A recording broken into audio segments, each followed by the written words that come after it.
Hey everyone, what's up? It's Babylonius from peakofserenity.com here with another Mythic Boss Guide video. This time we're going to be talking about Mythic Sludgefist.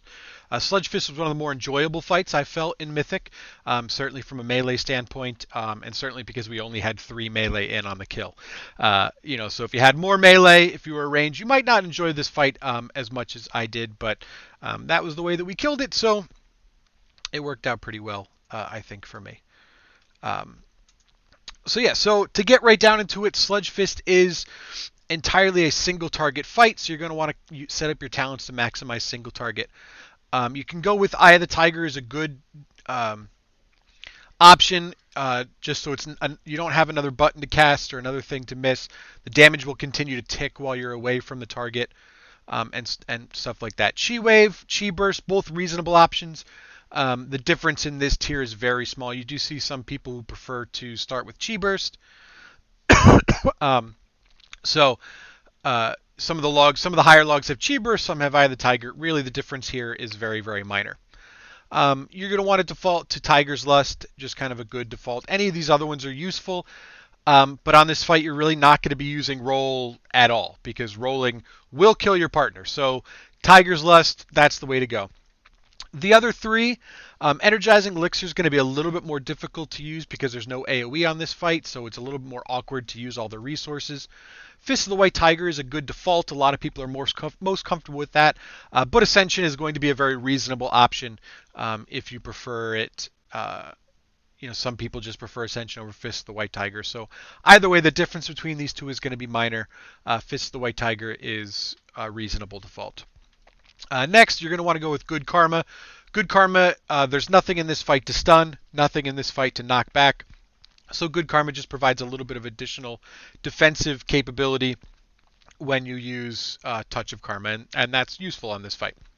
Next, you're definitely going to want to use Dampen Harm. The big kind of more threatening periods of time are physical damage, and they tend to be every 2 minutes. When he hits the pillar, that's every 2 minutes, or every minute. So you can have Dampen Harm up for every other, and that proves to be very useful. Hit Combo, it's a single target fight, so Hit Combo is very useful. Because Hit Combo is kind of slightly better in single target. Dance of Chi-Ji is one that some people have talked about using. The main reason to use Dance of Chi-Ji is because if you get a Chi-Ji proc going into him hitting a pillar, it just doubles the strength of your Dance of Chi-Ji. So if you're able to kind of save a proc or stuff like that, that might be very useful. But really functionally, unless you want to kind of risk or bank on kind of hoping that you have a proc available to use during that window, Hit Combo is going to be your default on this fight. And like any other fight, Whirling Dragon Punch is going to be your go-to. All right, so let's get started. Like I said, it's entirely a single target fight. You'll see that because I am using Hit Combo, I don't start with my normal opener with double Tiger Palm. I just use Fist of the White Tiger and then into Tiger Palm. Open normally as if you would in single target. You will, in this fight, generally want to save your second charge of Storm, Earth, and Fire for when he first hits the pillar. He takes that additional damage then, so it's useful to have that extra Storm, Earth, and Fire damage there. As well as the fact that you lose some uptime on this boss when you run away. So you would have lost some Storm, Earth, and Fire uptime. But yeah, so even though you don't have even though you do have Weapons of Order up, you want to just kind of keep Storm, Earth, and Fire, that second charge for when he hits the pillar. You'll notice there that I didn't care too much about going into the puddles. The puddles themselves don't deal a ton of damage. It's a good time to use something like Tiger's Lust in order to minimize the knockback. You're going to want to be in a position where you can get on him right away. This time, you see I very specifically didn't do a very good job of pooling. I didn't have Rising Sun Kick or Fist of Fury ready to go.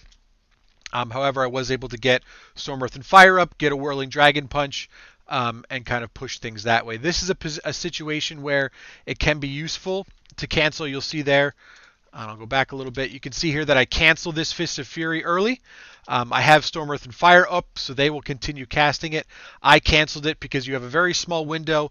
Had I continued to channel it, I wouldn't have had the chance to get that Rising Sun Kick in during that buff time. So that could be something to be conscious of. Had I set up my cooldowns, I guess I don't need to pause it. Had I set up my cooldowns a little bit better that time, I would have been able to get a more of a full Fist of Fury and as well as 2 Rising Sun kicks on either side. The goal is to get as much as you can during that small window. So the biggest thing during this fight, and certainly if you've done it on heroic or even normal, is to fight the urge to roll, use Transcendence, Flying Serpent Kick, what have you. You don't want to risk killing your partner. That's kind of a big deal. So what you want to do is really focus on sticking with the boss, sticking with your partner, minimizing the extra damage you take. If you go back, you can see that I used Touch of Karma on the first pillar, so you'll see how I use Dampen Harm. I have all my abilities up. You want to kind of pre-cast Zuen and Weapons of Order. You don't want to be wasting a global cooldown on them when he has this damage buff, but you want to be pumping out as much as you can during this window and getting as much during that damage buff window as you possibly can. So you'll see I had my first Storm Earth and Fire charge had come back during that time, so I had a Storm Earth and Fire charge there. I'll have another charge going into the next pillar. Although some people advocate for saving it, I may not have saved it on this pull.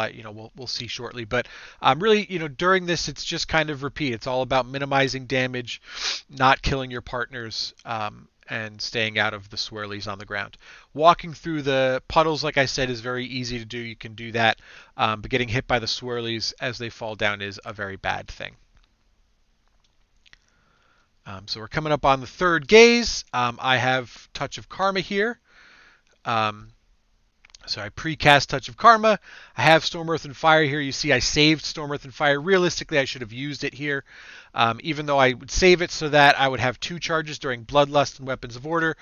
Getting that extra little bit of damage with the 100% damage buff now is going to be more valuable.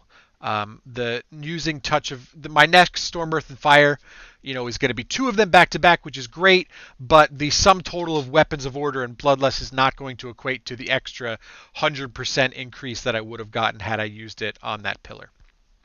So just something to be aware of. It might make sense to hold your cooldowns as it did here, but kind of after the fact, I realized that really I should have been using them on each pillar.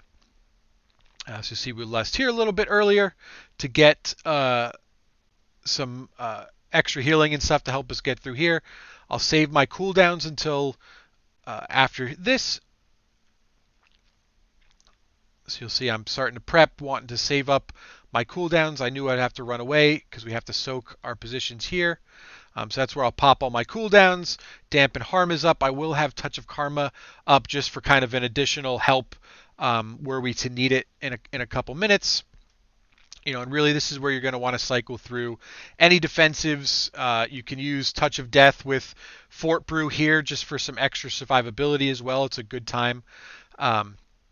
But I use both Storm Earth and Fire, charges and stuff like that here, and kind of just looking to do as much possible burst damage as I can. We had a very good pull, so I really didn't, we kind of kill it with room before the next Hateful Gaze, and we also got lucky with a couple of our spots. So I saved my Touch of Karma, my Touch of Karma, my Fort Brew for this upcoming Hateful Gaze, just to try and give myself a little bit of extra survivability chance. I popped Touch of Karma a little bit early. I should have popped it in a second here when he uses this Hateful Gaze. So that I would have all my cooldowns up. We stack on all this stuff. We pop everything we have left, and really just try to kill him before he kills each and every one of us. So we were able to get down here. I'm not really sure what was going on with my UI stuttering and stuff like that. It does that sometime on my stream for some reason. But yeah, whoop, this is not my video. So that's Mythic Sludgefist, pretty straightforward. Not much, we get a lot of questions about when to pop your cooldowns and stuff like that. And really, if you put even a second of thought into it, it makes kind of sense to pop them on the pillars, or start when you're going to bloodlust and work your way back. So most of the time on this, you're going to be popping it on pull, second, and fourth pillar. The only time you would change would be if maybe you were killing it earlier and not getting that fourth pillar, but then a lot of people have adjusted to just popping Bloodlust on the second pillar once 2 minutes are available again. So thank you very much. Hopefully you found this educational and useful. Sorry for the little bopping in and out with the UI. But yeah, so please, consider supporting me through Patreon and PayPal. Get a lot of comments and questions about the stream quality, about my sound quality and stuff like that. And really the big thing is that because this is free content, I'm not a professional. I don't have a professional setup. So certainly if you want to support me and help me save up some money towards a more professional setup, then you can find that in the description below. If you have any other questions, feel free to ask them in the comments or through Discord, in the Peak of Serenity Discord. You can check out more information about Windwalkers and stuff there. Check me out on Twitter and Twitch and all that stuff. All that will be in the description. So make sure to give this video a like and subscribe. Check out all my other videos that I have available. There should be a couple more coming out around the time that this one comes out for some of the other bosses that I've killed since then. So thank you very much, and until next time, have a good night, morning, afternoon, whatever it is, wherever you are.